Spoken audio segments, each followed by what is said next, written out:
I want to know if Elvis is really dead. Well, I've heard rumors to the effect that he wasn't, but nobody can seem to find him.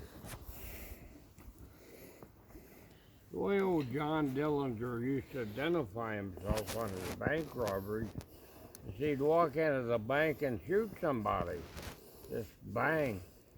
And the bankers were smart enough to figure that this had to be a holdup. Oh. Yeah. And of course, he would announce that it was a holdup. Mm-hmm. Guess what? You got The banks used to keep all the money. You didn't have any poor banks at the time. Today, I understand the most they take on is about $30,000 in cash. And It's hardly so- worth robbing a bank for $30,000. Pardon? It's hardly worth robbing a bank for $30,000. No, it's not. Of course, they figured that out. When I was on the police force in Phoenix, we would get a call to go and meet such and such a train that there would be money on board. And so we'd go and we'd meet a particular train and they would take all this money off. And they would transport, $5-6 million at a time. And they would put it in a whatever kind of a vehicle and transport it to whatever bank that they had chosen. So you used to work for Phoenix Police, huh? Get a police radio and listen for them to tell them to go meet a train. Right. Yeah, ask him about when he worked on the police force. So when did you work at the police force in Phoenix? Yeah.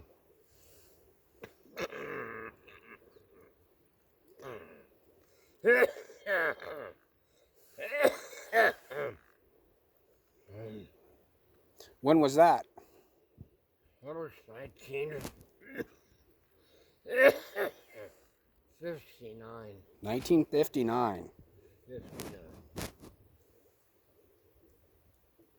You got any good stories from there? Pardon? Do you have any good stories from when you were on the police force? Oh, yeah.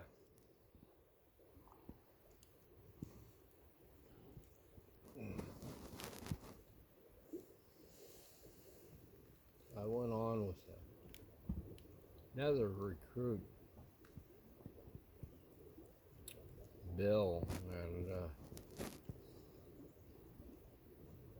Bill rode motorcycles. He was a traffic enforcer. I was with patrol division, and I was the first one in our class to ride solo in a police car. And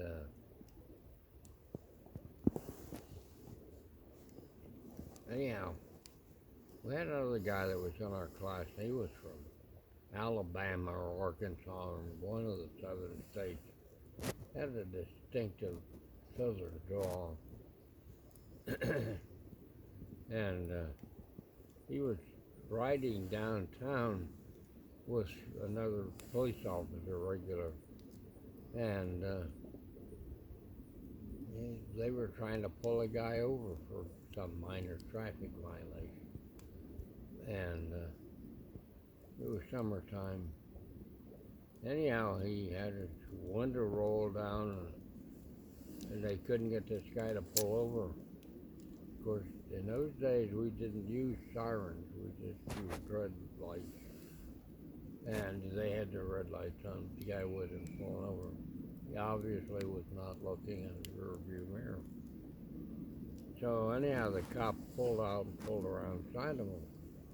And this other police officer that had been in our class he pulled his pistol out, pointed it right at the guy through his window.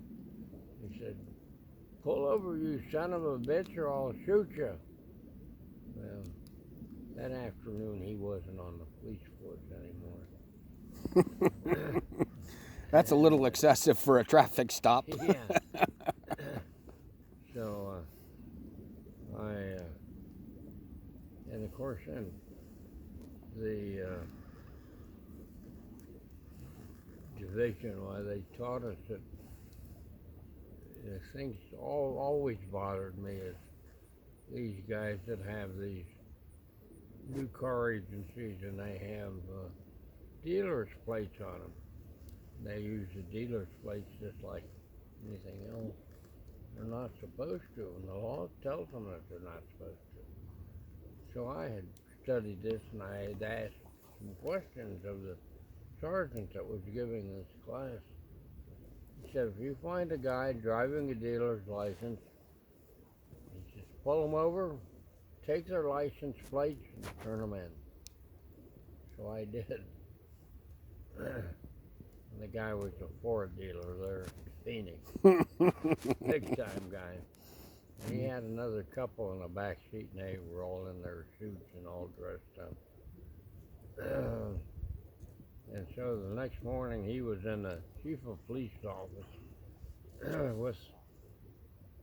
talking about this officer that had pulled him over and taken his license plates off of his car. And so they called me in. And so then they called in the sergeant that gave this traffic class. He said, did you tell these people? He said, yes, sir, I did. So I was off with the hook. And I guess he gave the guy the license plate back. But it's been a lot of fun. And but I didn't do that again either. So. You used to have a pilot license, didn't you? Pardon? Didn't you used to have a pilot's license? Oh yeah, still do. Pilot's license is something that only the government can take away from you. So if once you're soloed and get your pilot's license, you're always a pilot.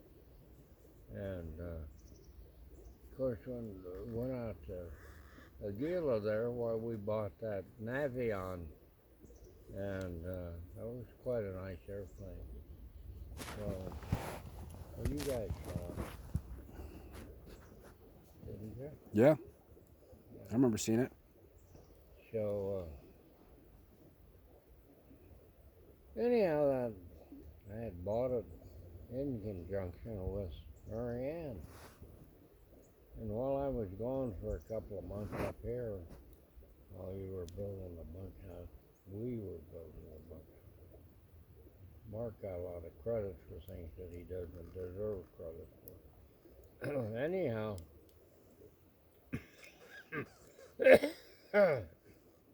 Marianne decided that she didn't like me anymore. So there went Marianne and my airplane.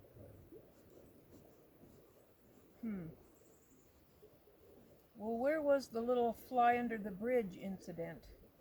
That was back in Columbus. It was in Columbus. Yeah. And what bridge did you fly under? It's on 5th or King Avenue, one or the other. And the state didn't like that. So they charged me for buzzing with an aircraft.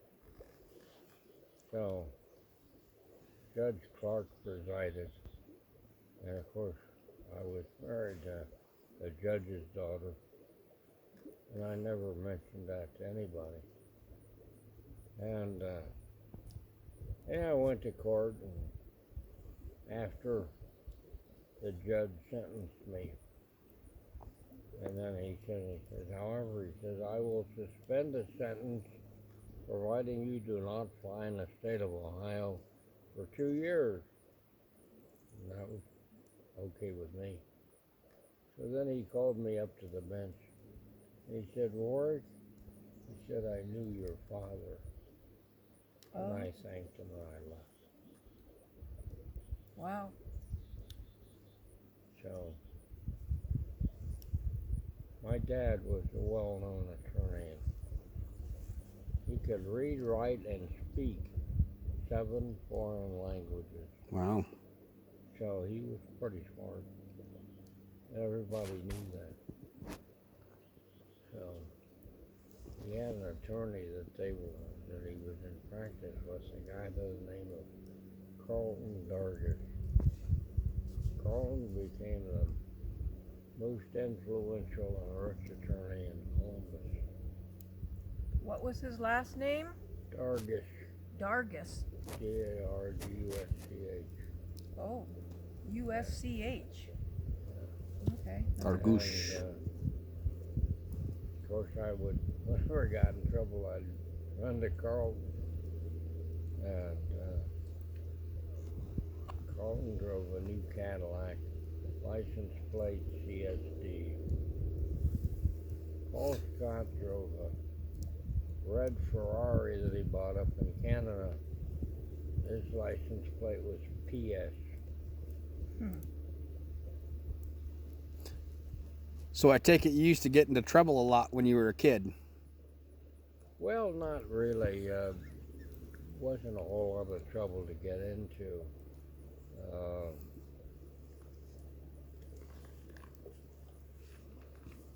But, you know, I was busy doing things. And when I got my pilot's license, I decided that I really ought to do something in the line of flying. So I did. They had, I forget how many reports of me buzzing.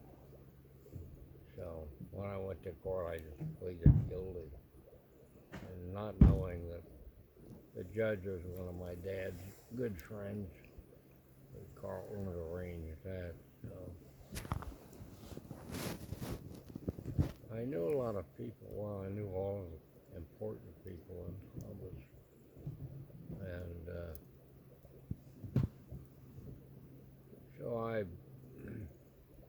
and Mother, your great-grandmother, was the daughter of 5 times lieutenant governor. So she was pretty well known. So I grew up with a bunch of known individuals. Mm-hmm. So who was her father? Pardon? Who was her father who was the lieutenant governor? Earl Douglas Bloom. Earl Douglas Bloom. Big man, 6 foot, nice looking man. Wore a burr haircut. That was Right. back in the teens and 20s. Yeah. And he and Grandma were great fishermen. They'd go up into Canada and Michigan and fish. And that was back in the days when there was even fish. Right. Plenty of fish and plenty of game. Yeah. Well, according to Miley Cyrus, there is no fish in the water anymore. Pardon? No, don't start. Okay. We don't need politics. But if anybody ever wants to know what the underside of the bridge looks like there, I can tell them.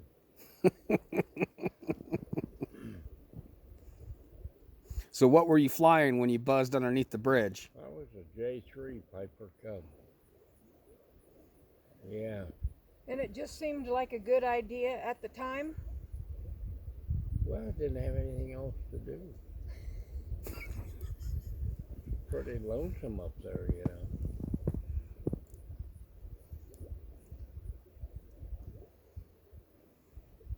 They all thought that I was a pretty good pilot, and it was a shame for me to go down in flame like that.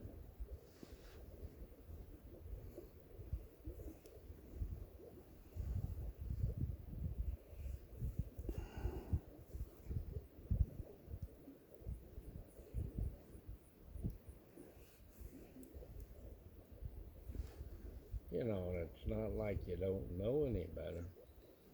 You do it anyhow. What can you say? Seemed like a good idea at the time. Yeah. Well, there was that bridge there. It was over the river. Had this big loop on the bottom. I figured I'd fit. I did. I was looking at these trees and I swear they're more yellow than they were yesterday. You think so? Look at those. Seems like those were pretty green yesterday.